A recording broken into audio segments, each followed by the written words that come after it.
Hey everyone, I'm going to talk about censorship on creator platforms today, and this is important. Something needs to change.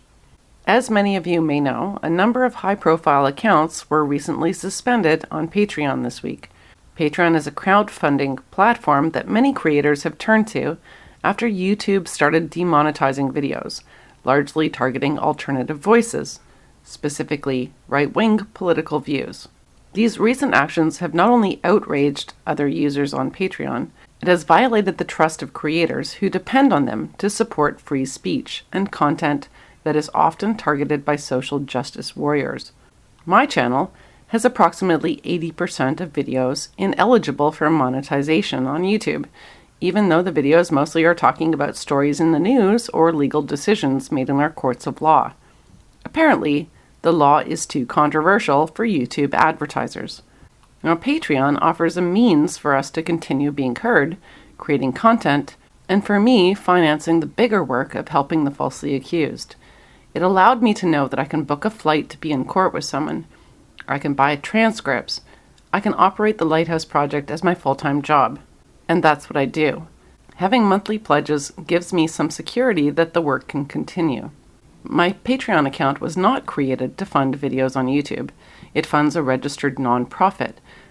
But, as it turns out, Patreon can and will shut down accounts based on anything said or done in any video or elsewhere, no matter how long ago or whether or not it's related to the purpose of the Patreon account.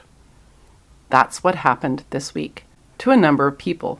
The recent deleted accounts were removed due to accusations of hate speech, which is the phrase substituted for something we didn't like. Basically, despite their assurances, if Patreon suddenly decides that they don't like someone, they can and will find a reason to shut you down. Even worse, they'll do it with no advance notice, no warning system, and no opportunity to dispute before your account disappears. Now, a year and a half ago, Jack Conte, the CEO of Patreon, did an interview on the Rubin Report, denying that Patreon would ever take such action based only on speech. He said that when a political pundit named Lauren Southern had been deplatformed by them, it was because she took actions that violated their policy. It wasn't because of her words. And in this particular case, like the second you actually turn that speech into action, that's the line in our content policy. To back up his stance on freedom of speech and why Patreon is different, Conte says that they have designed their site to be free from political influence. Yeah. I hate that. And so we have completely removed advertisers from the model itself, right? Advertisers are not stakeholders in the Patreon ecosystem. If they're scared about this particular type of content or that particular type of content, doesn't matter. Like, they can pull their ads on YouTube. They have zero effect on the content on Patreon. That's really important to us, and it'll stay that way. But Jack Conte is either inconsistent or unaware of the underlying problem when he said, like, for example, pornography. I don't want porn on Patreon. And again, it's not that, like, I think porn should be illegal or I don't think people should be looking at porn. It's just that that's not Patreon's mission. And so if we have porn on Patreon, it changes the it changes the entire ecosystem, right? People start to think of Patreon as a porn site if there's too much porn on Patreon. And then suddenly folks like you and others think, I don't want to use Patreon, it's a porn site. Mm-hmm. And that hurts our mission, right? Because we start turning away the kinds of creators that we want to be on the platform. Now, the example being used was Patreon's decision to not host pornography. And as a business, they have a right to decide what kind of content they wish to host and what they don't. With pornography, well, that's pretty clear. The problem with hate speech is not that clear in terms of what they mean and new things that keep being added to the category of what makes people feel unsafe. In fact, the group that makes these decisions at Patreon is called something like the Trust and Safety Team. So the first problem with Jack's explanation a year and a half ago is that he talks about advertisers as if companies just suddenly decided to be the content supervisors on other platforms like YouTube or Facebook. And that's stupidly naive. I don't think that Jack Conte is naive. Social justice groups like WHAM, Women Action Media, specifically started bullying advertisers to boycott social media platforms until those platforms agreed to censor dictated types of content. It is these same groups who pressured advertisers that are now organizing and reporting Patreon accounts to have them shut down. And Jack's own reasoning for how they organize their mission allows him to cut off people because he suddenly finds out that left-wing content creators don't want to use his platform.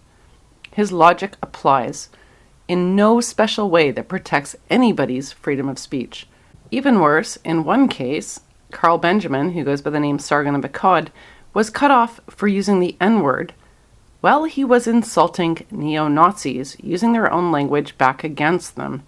It was on a podcast, not on his own channel, and nothing to do with his Patreon account. And it was probably these neo-Nazis that Sargon of Akkad was insulting, who then complained to Patreon to do their bidding and have him thrown off. I know it seems a bit complicated, but yes, Patreon seems to have done the bidding of neo-Nazis, while also trying to call Sargon the bigot. Now, we gave Jack Conte a second chance back when the Lauren Southern situation arose, and that is more than he gave any of his Patreon account holders. No second chances with Patreon. No warning. I've thought about this for the last 3 days, and the more I think about it, the more angry I become.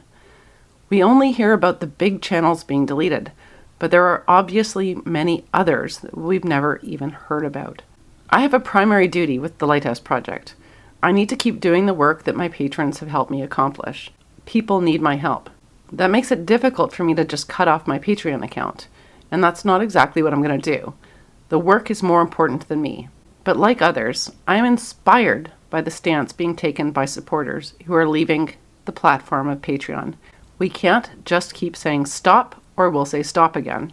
Jack Conte did not give creators a warning system or a meaningful ability to respond before being deplatformed, and he should live by his own rules. We gave him a second chance over a year ago, and he betrayed our trust. So I've set up another account at Subscribestar. I'll put a link below. That is the service that others have agreed to migrate to. I'm asking my patrons to migrate to the other platform because I'm not interested in hearing Jack Conte's excuses this time. People ask me why I do what I do. And the answer is always the same. I hate liars and frauds. I don't know Jack Conte, but I do know that Patreon lied to us, and it's not okay. Meanwhile, be well, and Merry Christmas to all of you. 2019 will be an important year. I'll keep you updated on how you can help Lighthouse in operation, no matter who attempts to silence us.